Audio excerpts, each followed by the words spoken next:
So these types of values come from the top. So you don't have to be in the C-suite to set these. If you're running a pod of people, you can just talk to them about the importance of this constant learning and evolution. And most of the best learnings in life come through moments of pain, come through failure, come through tough feedback, right?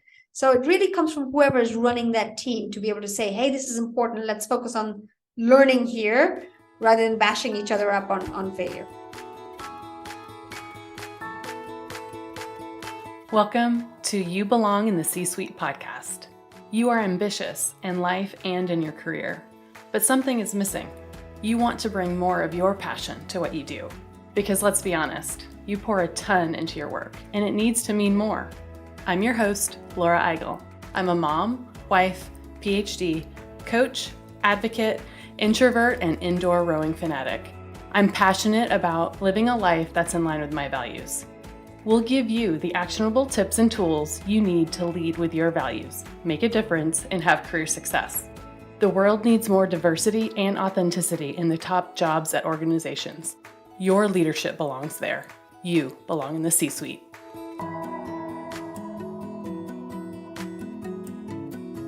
What is your team culture like? What is your leadership style?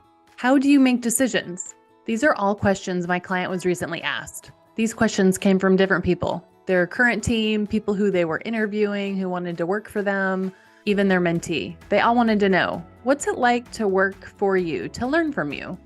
And when I started working with this client, they had some generic answers that they could speak to each of these questions, but sometimes they weren't as confident in their answers as they'd like to be.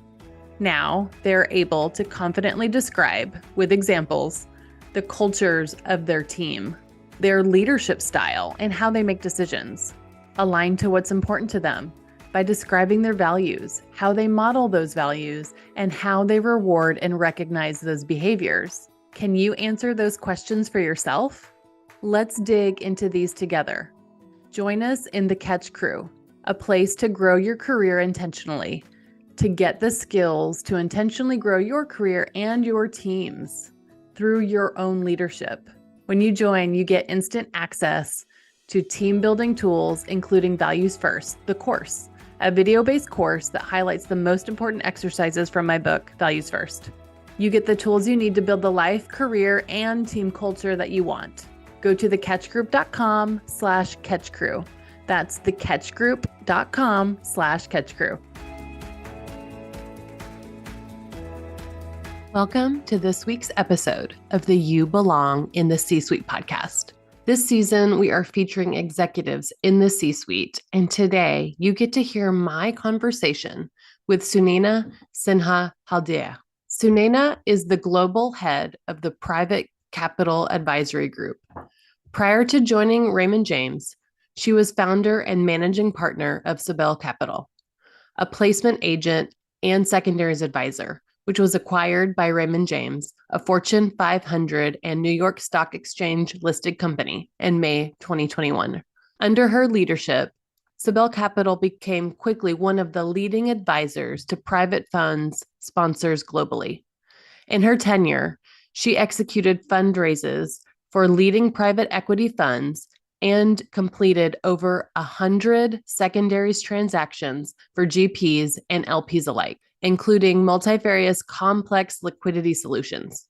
She was named one of the 50 most influential people in private equity by Dow Jones Private Equity News in 2022. She's also a prolific angel investor and non-executive director.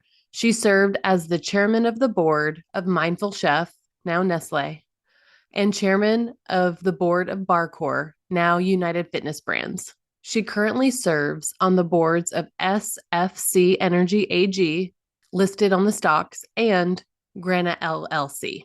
She's also been a guest lecturer at Stanford University, serves on the boards of the Stanford Institution for Economic Policy Research and the Stanford Lead Council. She has written and published case studies for the Stanford Technology Ventures program in the Stanford School of Engineering. She's also a regular contributor on financial markets and private equity on CNBC, Bloomberg, BBC, and is often quoted in the media on market insights and private capital advisory. She has won numerous awards and accolades for entrepreneurship and leadership. Sunaina is passionate about diversity and inclusion in the workplace. She often credits meditation as the key to her success and has shared her personal and professional journey on multiple podcasts. She's obtained a BS in management science and engineering and an MS in chemical engineering, both from Stanford University, where she was also a Mayfield Fellow. She has an MBA from Harvard Business School, and in her spare time, she's also a keen wine enthusiast, having qualified as a certified sommelier from the Court of Masters Sommeliers. It was such a pleasure to get to spend time with Sunaina. She and I discussed so many important topics. We talked about her values of growth mindset and what it meant for her growing up, and how she continues to be guided by it in her life now, and how she weaves it into her leadership practices. We talked about how she prioritizes her time and what tools she uses to ground herself in her values. What I loved most about our conversation is how transparent she is in telling her story and giving very tangible advice and tools from her own experience.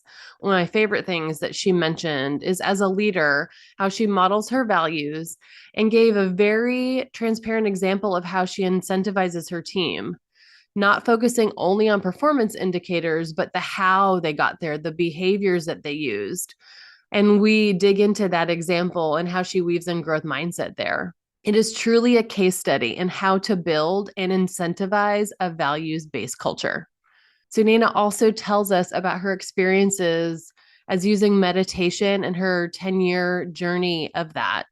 We talked about how to be an observer of your own thoughts, how she's worked through imposter syndrome, and how she uses her voice and expertise, often as the only woman or person of color in the rooms that she's in.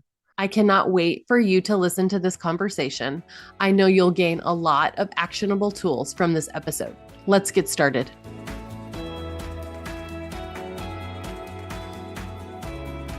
Well, Sunaina, I want to welcome you to the You Belong in the C-Suite podcast. How are you today? I'm very well, and thank you so much for having me today, Laura. Yeah, I'm so excited that you accepted our invitation to be here today, and I am just really interested in hearing your story. So would you tell us a little bit more about your background, life, and career history? Absolutely, Laura. I'll try to keep it to the headlines and happy to take it anywhere you like thereafter. So while I was born in India, my family started traveling when I was 8 years old. My dad was a diplomat. So grew up in sub-Saharan Africa, Nigeria, Zimbabwe, and then actually went to Southeast Asia and graduated high school in Vietnam, which was a fascinating place to be.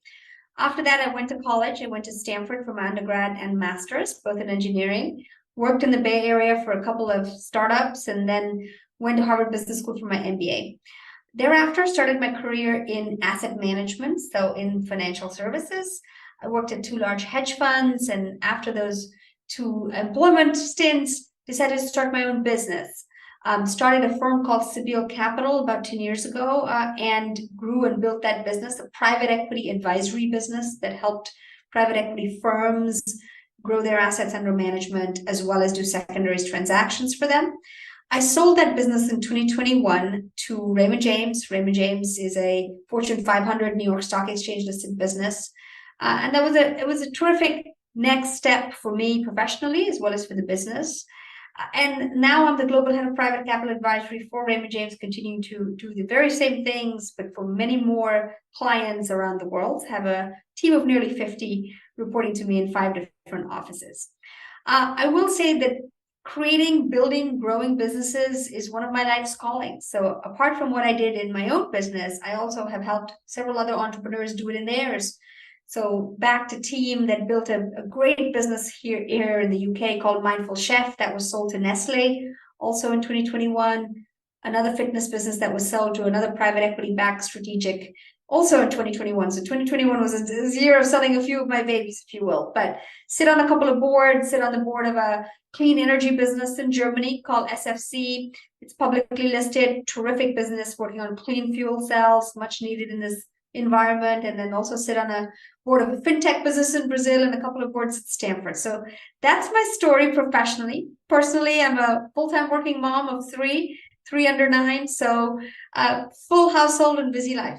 Yes, I love the story, and it seems like achievement kind of runs through lots of this. Where did that come from? Is that something that was instilled in you within your family?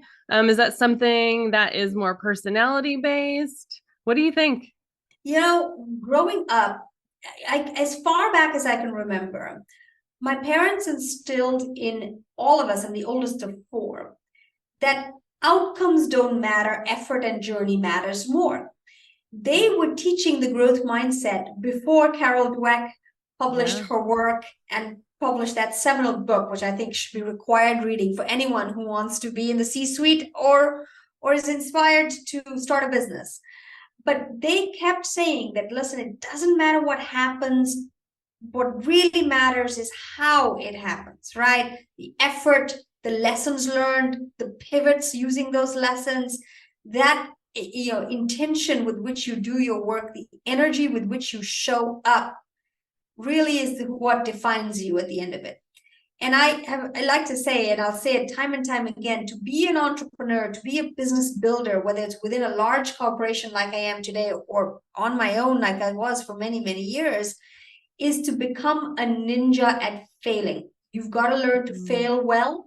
You've got to embrace failure, embrace feedback, because if you don't, you're going to fail at failing, and that means you're not going to have a very successful and happy journey in your business building efforts. So that was, really started with family, but I saw that all around me, growing up in the emerging markets. Laura, you'll appreciate this, that life was not easy for the majority of the people around me. But I saw the hustle, and I saw the energy, and I saw the spirit of communities coming together to rally around entrepreneurs because they made the ecosystems thrive. That really made a huge difference on me, and an early impression, and certainly something I took with me in my adult life. I love that, ninja at failing. I feel like there's so many companies in US, and that's where most of my experience is, US, a couple global companies, but that failing is not celebrated. It is not rewarded, and that holds us back a lot. Exactly. And I think that what happens is that fear of failure, it's a vicious cycle, because the fear of failure leads directly to the fear of trying, which leads directly to less risk taking and missed opportunities, and a life full of regrets and what could have been. It also, even if you then take the leap, because you're so afraid of failing while you're then either cutting corners, and that's where you have a lot of this bad behavior that we sometimes see in corporate America and corporate, UK, corporate Europe, wherever. It's all the same, driven from the I can't be seen to fail. I can't be seen to be given a negative review or a negative feedback, because that would be the end all be all of me. Well, again, you're going down a path where there's just nothing good happens, and the journey is miserable. Forget the outcomes. The journey of living like that, of being afraid of your own shadow, afraid of what people think of you, afraid of getting it wrong, is a miserable journey. It's a journey of perfectionism. And if you think about perfectionists, by definition, they are so uptight in terms of getting it perfectly on the dot that there's no flow, there's no fun and relaxation. And at the end of the day, we have to have that. Otherwise, what are we doing all of this for? So the flip side of it is, hey, when you're okay getting knocked, and you say, okay, why is this moment here for me? What is this here to teach me? If you learn the lesson, the funny thing is that you go on and make new mistakes, but the same ones won't happen again because you learned the lesson, right? I shouldn't touch that grill that's next to the fire. It's hot. I could burn myself. Right. You may go then stub your toe on the piece of furniture next to the fireplace, but you won't go touch that grill. And that's the beauty, is that if you keep learning the lessons, you keep pivoting and growing, and you learn new ones and you use those to grow. But if you don't learn the lessons and you don't listen to what's being taught to you by the universe, by that event that's happened, what ends up happening, Laura, is that the same issue repeats itself, just with different characters, with a different set, but the issue is exactly the same until you learn it. So now when something happens that sets me back, I literally will force myself, discipline myself to sit down and understand, what are the different things? Where did this start? What did I do wrong? Not what happened with anyone else, or he said or she said. What is my responsibility?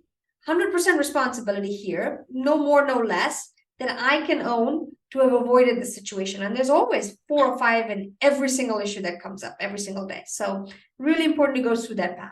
I love that you named perfectionism here and that fear of failing, because I think in so many things that we do, we potentially don't even try, because we don't want to fail. But if I don't try, I won't fail, right? And so I'm almost protecting myself from that failure. But to your point, you're not going to learn. Potentially, we're going to make the same mistakes over and over again. But I feel like sometimes we're our own worst enemy on some of the stuff when it's career or trying something new, doing it in a different way, pushing back on systems that are not working, and we're just not rewarded for it. So how do you, within your teams and companies that you've led, how do you reward that ability to be a ninja at failure? How do you do that within the teams that you lead? Firstly, I do that by setting the value system as the growth mindset and explaining to newcomers and old timers alike what the growth mindset is, because people tend to forget. Number one. Number two, by making it okay to make mistakes, you suddenly open up the accountability set, right? So instead of people constantly blaming each other, you suddenly get the odd person here and there starting to embody a different type of accountability, which is actually, I should have done that better. I should have caught that. And then for them to see me react to that as their leader, to say, thank you for owning that. Glad we learned the lesson. Moving on. Every time we get something wrong or we lose something, right? So for example, we may be pitching for a piece of business for a new client and we lost that. I make sure I speak to the team that's involved. Hey, what did we learn from this? Right? The emphasis on what did we learn from this, not who did this that got it wrong, that lost us the pitch, or it's like, what could I have done better? What did we learn from this opportunity? And to make that constant learning and evolution and growth a part of the day-to-day journey here. My mantra is simple, Laura. If I have somebody who walks into my office and says, you know what, such and such a thing has gone wrong or hasn't gone as well as we would have liked. And here, you know what, I'm reflecting on what I could have done wrong. Or here are the 2 things that I've discovered we could do better. Or actually, I own my part on this, my bad. I have all the time. I will give that person 1,000 chances, right? Because at least they embody the growth mindset. And it may be that I give them a number of chances and they're still getting that role wrong, but they embody the values of my business. And then they have to be repositioned to another role where they can thrive. But at least I've got someone who can learn and learn quickly. That adaptability and learning muscle is there and real. If I had the flip side, if someone was like, well, it wasn't my fault. I didn't do it. I don't know what happened. I didn't do it. It wasn't me. Right? If that's the defense mechanism that goes up every time something goes wrong, then that forget how good that person is at their job. They're likely not a good fit for our organization. So these types of values come from the top. So you don't have to be in the C-suite to set these. If you're running a pod of people, you can just talk to them about the importance of this constant learning and evolution. And most of the best learnings in life come through moments of pain, come through failure, come through tough feedback, right? So it really comes from whoever is running that team to be able to say, hey, this is important. Let's focus on learning here rather than bashing each other up on failure. I love that example of setting a value system. And with that example, it's growth mindset. Then you modeling the behavior as the leader, and then you reinforcing it within one-on-ones and team meetings. And to your point, if they're living the value, the outcome is less, it's more about the how and the behaviors of that value. And so if there's incongruence in some of those, then to your point, it's a misalignment of values and culture. And so that's the indicator that maybe this isn't the right fit for the person and for the company. That's right, Laura. And we take this one step further. We have a 2x2 system of measuring performance, right? On the y-axis, on the vertical axis is KPIs, right? It's whatever the outcome is in your business, whether it's sales or revenue or profitability or whatever the numerical outputs are. If you're marketing, then it's obviously engagement stats and so on. Doesn't matter what it is, but we have that performance at low, high.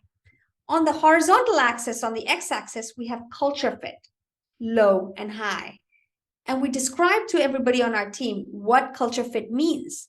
We say it's growth mindset, it's these values, and they're written down, and we show them to everyone who joins our team. And that's on low, high. And at the end of each year, we rank everybody on the team. Where are they on this 2x2? Our superstars are those that embody both high, highs, right? Those are the folks we want to retain. They obviously get the culture, and they're performing phenomenal. The second most valuable person on the team is someone who's high on culture, but low perhaps in performance. For that person, I've got a lot of time to think about a different role, to think about a different way of approaching them, or maybe they get to work in a different part of the organization. That's a keeper for me. It's just about finding the right tasks and responsibilities for that person. Tougher are those that are low on the culture, right? So if someone's low, that's probably an easy call. And if someone's really high performer and low on culture, then it's all about coaching. And that's where coaches like yourself come in. And we are Raymond James in general is a heavy user of coaching. And so am I in my business, where we will deploy coaching to move some of those folks over to the right side, because they know how to do the job. It's just that they need to embody the culture and the values a bit better. I love that you just explained that 2x2. I think that some organizations and leaders, they think that we have to use these really complex matrices, 9-box different things, and succession planning and people planning. And you have to think about like all these different things. But at the end of the day, you are explicitly telling people how they are being rewarded. It's that top box. It's performance, but it's how you did it, aligned to our values. And then I love that next thing is even low performers, if they're embodying the values, if they're learning, if they're failing, if they're that ninja, we can coach them on how to get the performance too.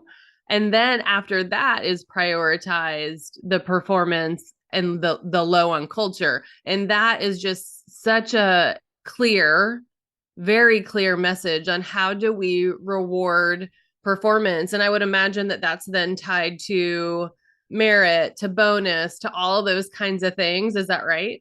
100%. The person who's high on both gets paid more than the person that has a low on theirs. No question about it. And I'm very clear with the team.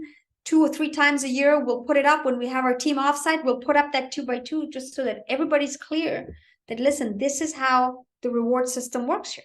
Yeah. And I think it's so easy to say you're not a culture fit. And there's a lot of companies that do that as kind of a catch-all, and they haven't done the work on values and behaviors. And I think that's the key. It is not rocket science. It is pretty easy to get into a room with leaders and with second level managers and the team to figure out what are our values? What do we stand for? What does it look like? What are we incentivizing? What does it not look like? What are we not rewarding? And so to be able to do that work and then to very simply and very transparently tell people that this is what is being rewarded, and then for them to see that, I think that is you're telling them how decisions are made. And that's Correct. another way value systems work, which is just so great to hear this example. Thank you so much for sharing it. No, absolutely. And I would encourage everyone to think about bringing culture and values into their reward system, because it's the only way that you get the right behaviors out. And now you will never be perfect, right? I constantly have members of my team that aren't in high, because, the more people you hire, you're going to have diversity. That's the whole meaning of diversity. But then at least they know, and how you're going to view that human being and what can be done, whether they're a fit for you or not. Yeah. And I think people just want clarity. They want to understand, what do I need to do and what does it look like? And so I love that you've modeled it, you've made it transparent, and you've shown them the path. And then you've also given the support, to your point, on the coaching end. Like, what do we need to do? Is it manager coaching? Is it external coaching? Is it whatever it is? How are we then investing in those people that we know are getting it right in the how, but then we can follow up on building their skills on the performance aspect? Yes.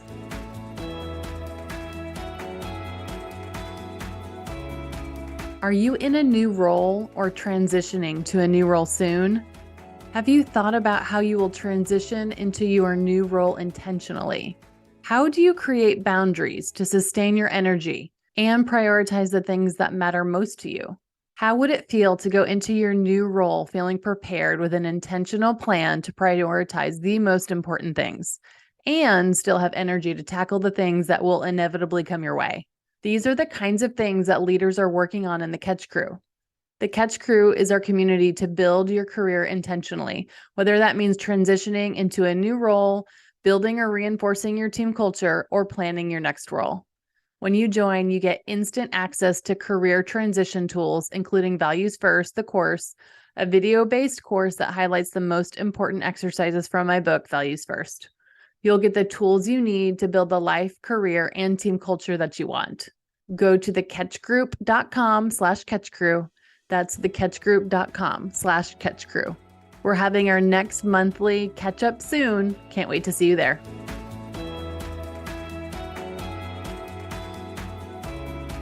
I want to shift our conversation to, now that we've talked a little bit about values, we also love talking on the podcast about boundaries. And I wanted to talk to you specifically, like you have a very, very busy life in terms of home, work, boards, leader, all the things.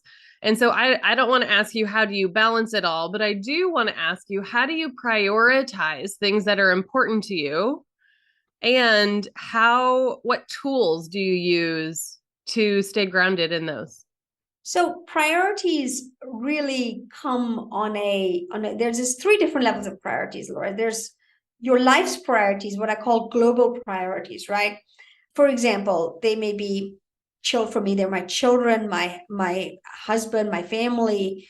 And then you following that, for me, the priority really is making sure that health and well-being is prioritized. And then it's my life's work. So I know what those global priorities are, but it's not as simple as that, as we all know, right? There are priorities that have to be made within each of those, right? Within each of those buckets, there's a prioritization system. And sometimes beyond that, there's also daily priorities. There's some things that you'd say, okay, to say my three global priorities are X, Y, and Z, but if you have something urgent burning at work, guess what? You're going to slip on number 2 because, let's save that workout for another day. I just got to get something out the door. So you need to be able to have a system for sorting out the noise that comes at you on a daily basis. So I have 2 that I use.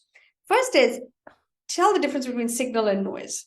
The world is full of noise. It's a very noisy place. There's a lot of stuff coming at you that's trying to pull your attention left, right, and let's not even start down social media. Let's just go to email, right, or Slack or Teams or what have you. There's just so much coming at you. And so knowing what is noise, that I can park that, and what is a signal that I need to attend to is really important. The second tool that I use is another 2x2. It's a very simple one. It's called the urgent importance matrix, right? So urgent, high, low, important, high, low. Very simple as that. So if I have 20 things on my to-do list in a day, I literally draw it out on a piece of paper and say, okay, what's in the top rights? What's urgent and important? That's got to take priority, right? I got to take my daughter to a doctor's visit. That's priority. That's urgent and it's important because she's got an issue that needs to be attended to. Or, I've got to make sure that I get the presentation out for a client, the deadline's tomorrow, also urgent and important. So okay, that stuff has to get fielded first, but then what's important and not urgent, right? That goes next. So you know where to take your attention. I always tell people, always focus on the stuff that's not urgent and important, because that's the stuff that really moves the needle for you. It's very, very easy to continue to work on stuff that's urgent, right? So whether it's important or not, you're just always working on the stuff that goes in the urgent because it's high urgent. But you have stuff that's urgent that's just not that important. And it's okay that we have a culture today of so much FOMO, fear of missing out, that people just keep doing the things that have short-term repercussions without looking at the long game. So that urgent important matrix, and if you rank for you, okay, I got to do urgent important because that's kind of time critical and absolutely mission critical. But after that comes the important stuff. You'll always make sure that your daily priorities, whether it's in the children and family bucket or the health and wellness bucket or the work priorities bucket, all of that is fielded appropriately. I have a really important tool to stay grounded, and I urge everybody to come up with their own tool, which is, listen, make sure you do what is needed for preventative mental health and resilience. What does that mean? Listen, we go to the gym to build out our bodies and muscles for in case we fall or in case something happens in our old age. We have strong bodies. We brush our teeth, we put cream on our skin. We take care of our bodies so much. What do we do for the minds? How do we keep the mind healthy? We talk about mental health, but often in the context of when things go wrong, when anxiety, depression, stress hits, and then you're trying to go back. How about build the organ, one of the heaviest organ in the body, which is the mind, the brain, and make sure that that is strong so that it can withstand some of the knocks that come through the regular ups and downs of life. So my way of doing it is through meditation. I take an annual Vipassana meditation course. It's a week-long, 10-day-long meditation course. I do it once a year, every year. I've been 11 or 12 times at this point over the last dozen years or so. And apart from taking that annual course, I meditate daily. My day starts with meditation. Nowadays, I do it for an hour minimum a day. Now, people hear that and go, "Whoa, I could never meditate for an hour daily." That's fine. But, when I started, I was meditating for 5 minutes a day. And 5 became 10, became 15. The muscle grew. And the ability to hold your attention and be quiet for that long grew with it. So everyone should think about where their journey starts and do what feels right for you. Just like lifting weights or building muscles, you kind of start at X pounds and build up from there. But people find it through other ways. People find to build that resilience reservoir, they build it through coaching, they build it through prayer, they build it through other mechanisms. Find whatever it is for you, but make sure you do it daily. Find a lane. If you want to try a few different, that's fine.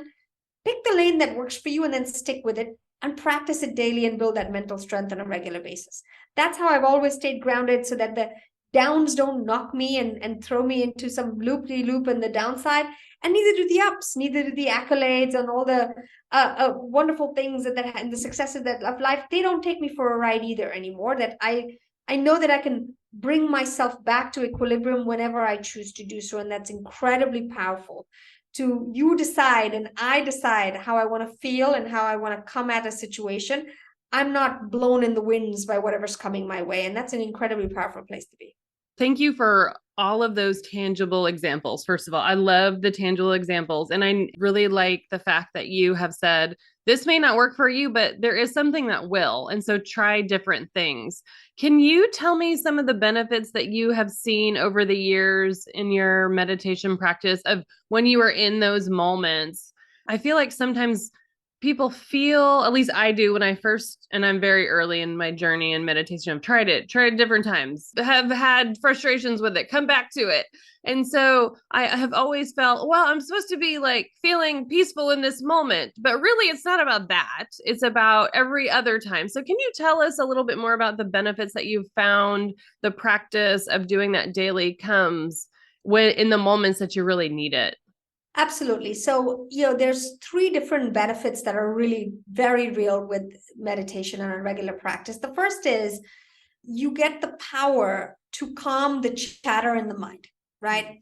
That even if you feel like nothing's happening, what am I doing here, sitting here with my eyes closed? I don't feel like I'm doing anything useful. Nothing's happening. Trust the process. Trust the journey of unwinding the mind and the noise in the mind. The meditation course I take annually called Vipassana, it is silent. People are like, how do you not talk for a week? Because otherwise I'm a chatterbox, Laura, trust me.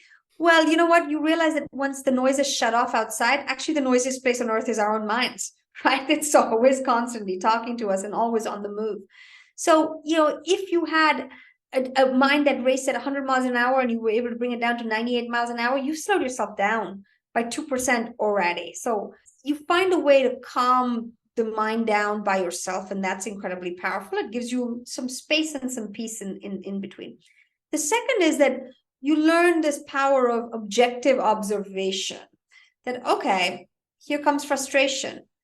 And now I'm frustrated that I'm not meditating properly. Let me find a way to objectively observe that and be equanimous with that, knowing that it's going to pass, that the only thing that we know for certain is change, right? Our bodies are 20 minutes older today, right now, than we were when we started this podcast together, right? And that will be, half an hour older at the end of the hour than we are today. It's just as we evolve, as beings evolve, everything around us changes. That is one of the fundamental laws of nature.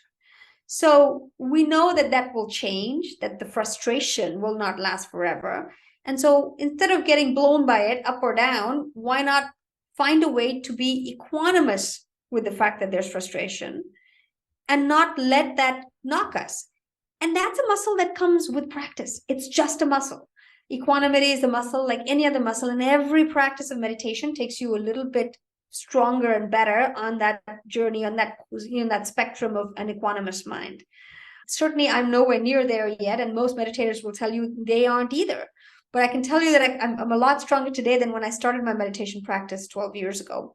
The other thing is that I found this incredible freedom, Laura, from when the emotions do hit. We're all human. We get angry, we get sad, we get ecstatic, we get morose. All of those things will happen to us. But if you think you were sad when something unfortunate happened for 4 hours, and now because you have a practice in meditation, you're sad for 3.5, you just bought yourself 30 minutes of liberation, freedom. It's amazing. And you can choose what you like to do with that. So, now when something will happen to me, I'll say, okay, I think I need like 2 or 3 meditation sessions to get past this. And then I'll go do the meditation sessions and say, oh no, 2 didn't do it this time. I needed the third. Or next times I'll be like, wow, 2 cleared it. And now I'm okay. I'm good. I'm free of that emotion. I'm free of whatever was pulling me away from the center of gravity of my life and being. So those are some of the things that have come with the meditation and makes it an incredibly powerful and liberating place to be when you know that you can get yourself through things, because things are going to happen all the time anyway.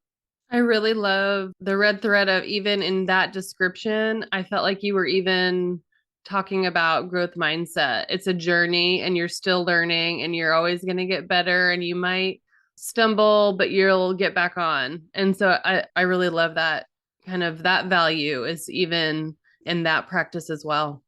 That's right. It's that same learning and growth mindset of, listen, yep, that was a really frustrating meditation session. My mind raced a lot. I couldn't calm that down, but let me try to be equanimous with just that frustration, and next time around I know it's going to change. And maybe it doesn't change the next time or the time after that, but 5-6 times later it will change. It's just the law of nature. Everything changes, everything evolves, everything is in growth or decay, and that's the reality of life on earth.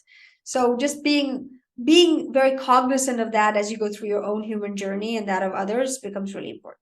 I also love the idea of the observer. And I think that could, even to your point of earlier, the being a ninja at failure, that idea of observer could really help do that as well. Because I think we tie a lot of our failures personally to ourselves, like I am the outcome, right? So that means I am the failure, when really that was just the outcome. And so if we can come in with an observer's mind to really do that debrief, like you had mentioned before, I think that's another nugget that I've taken away from your description of meditation as well. That's exactly right. That objectivity, that you are not your thoughts. You are not you're not the outcomes of the work you put in, right? You've got to take a step back from all of that as you go into yourself every day. And people have different ways of doing that. I have people who've done that very much so through prayer and have found effective coaching relationships that help them go there. Find your journey, but just do it. Build the muscle. The muscle won't build by dabbling, right? You can't go to the gym every other month and say, okay, I'm not getting stronger. You've got to dedicate yourself to a line. Yeah, I love the examples that you have shared. And I think others that I've also heard, journaling is another one. Just but find that thing and try different things until you find one that you like even more. Exactly. So, do your research and stick to it, and know that path is not going to be smooth. Life is not straight and up and to the right. That's just not how it goes. You're going to have twists and turns, but as long as you're on a journey that you trust, you will keep making progress even when you think you're not. Yeah, absolutely. So I have another question. I want to pivot our conversation just a bit. And I've been reflecting as we've been talking about, like, just all of the different aspects of your life and all of the different rooms that you must be in. So the boardroom, your own leadership room, your, selling a company, being at on your own, but now being at a bigger company. Can you talk about what that's been like for you? at a younger age as maybe, and probably, I'm assuming, one of the only women in the room in many of these cases. What's that experience been like, and how have you, woven in your values and your grounding yourself in some of those experiences? Yes, I am often the only woman of color, minority and woman in the room. And if there is diversity, it's often on my side of the table that I brought the diversity into the room with me. It's the reality of business in many places around the world and in many industries. It's an unfortunate one.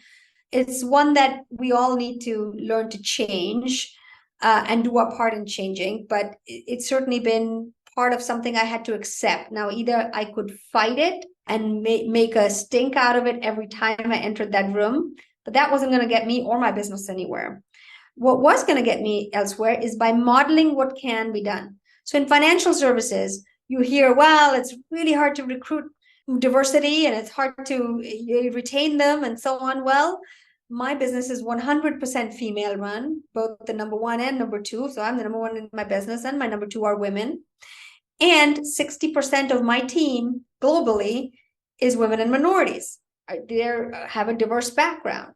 So my mantra is be the change you wish to see, right? It's so easy to go point the finger and say, you should change, you should change. Well, if I can't do it differently, who am I to go point fingers on how it should be done differently? So it became incumbent upon me saying, okay, well, now I'm building a business in financial services and private equity. How am I going to do this? So, had to make a very concerted effort to make that happen. So that's step number one, is that when I show up in the room and I'm advocating, I'm advocating as somebody who models a lot of things I want changed. It's really important, Laura, when you enter that room as the only woman or the only person of color, and in my case, only version of both, that you come with gravitas. And, I'm in my 40s, but I look younger. And when I entered that boardroom by myself, I was even younger than I am now. And it was really important that I establish myself with credibility on the aspect of what we're working on, having that deep domain expertise very quickly. Otherwise, it would be clear that I didn't belong and I may not be taken seriously. So for me, the way I got around it was I walk in those boardrooms even today. And my whole mantra is, tell them what I know, do it respectfully, do it humbly, but take that opportunity to speak up, to use my voice, and tell them that I'm here for a reason. Even when I think, by the way, it doesn't mean that I don't have moments of, gosh, do I really? Right? Wow, I'm on this board now, or I'm in this room now. What am I doing here? I'll have that voice in me once in a while. It doesn't happen too often nowadays, but once in a while it'll happen. And I'll observe it and say, okay, that imposter syndrome voice is back. That's interesting. I must be feeling nervous about the situation.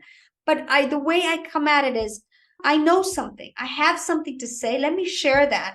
And oftentimes when I share that, you can see that people are saying, that's interesting. I didn't know that. Or thank you for mentioning that or bringing that angle to the table.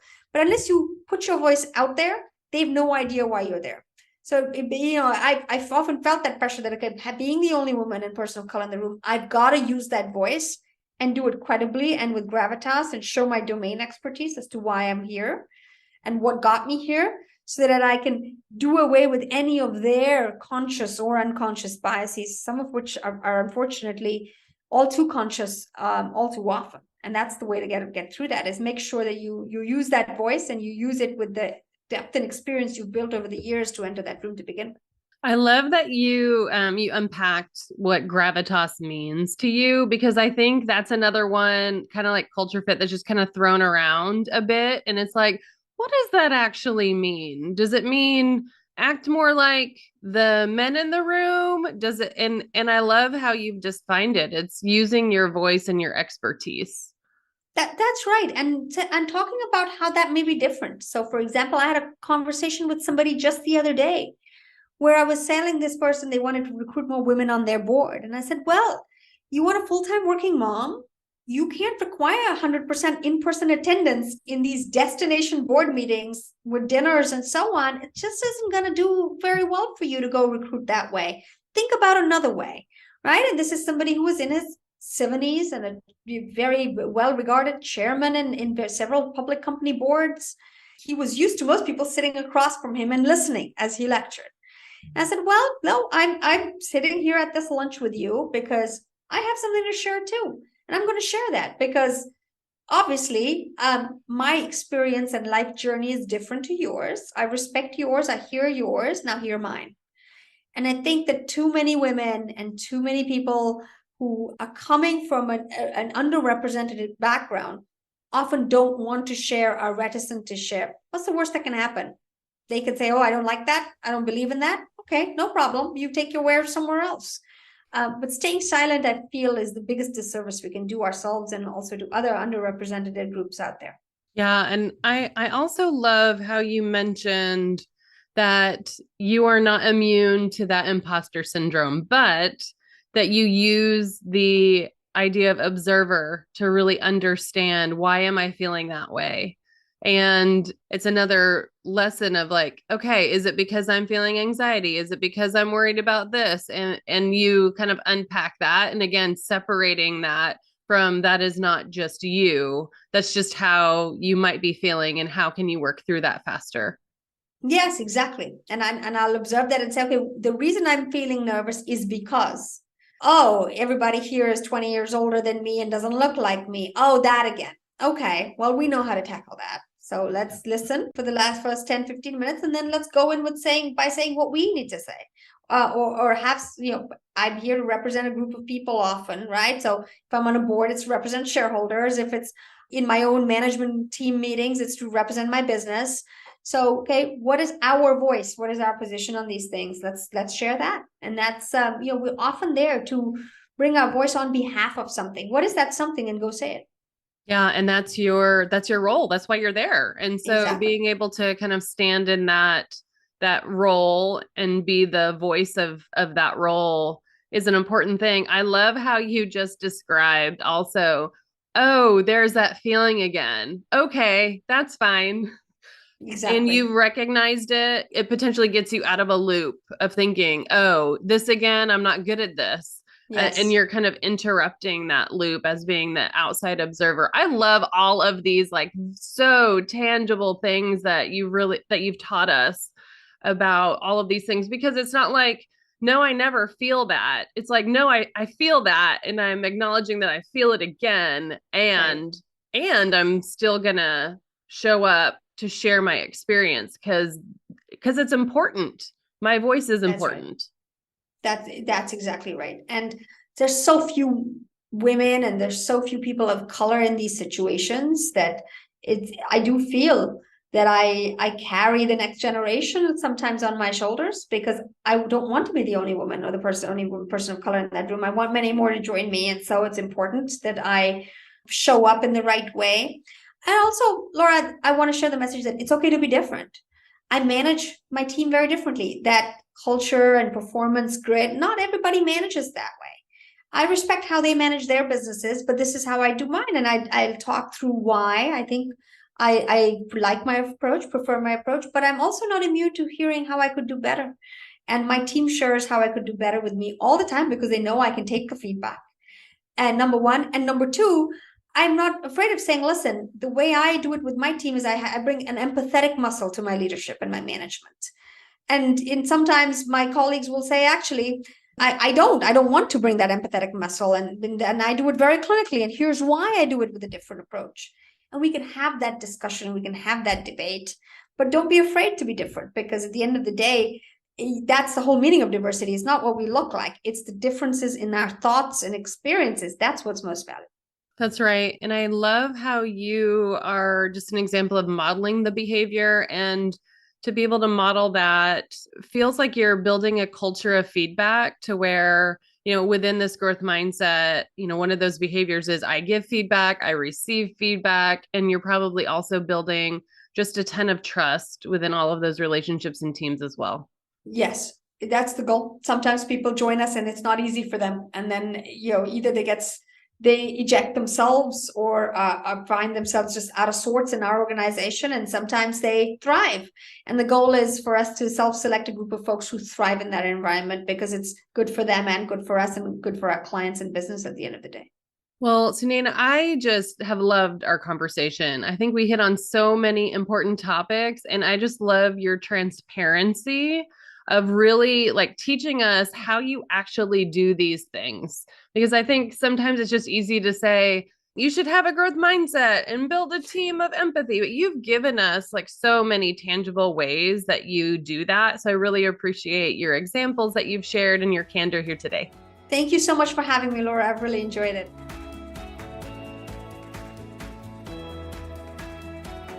I want to thank you so much for listening to the You Belong in the C-Suite podcast. If you are enjoying this content, please remember to rate and review on Apple Podcasts. By leaving a review, you are helping others find this content. We will be featuring 5-star reviews on air in upcoming episodes. Editing and support for the podcast is done by S&E Podcast Management. To get more tips and tools to help you live a life guided by your values, go to thecatchgroup.com. Keep your boundaries and take care.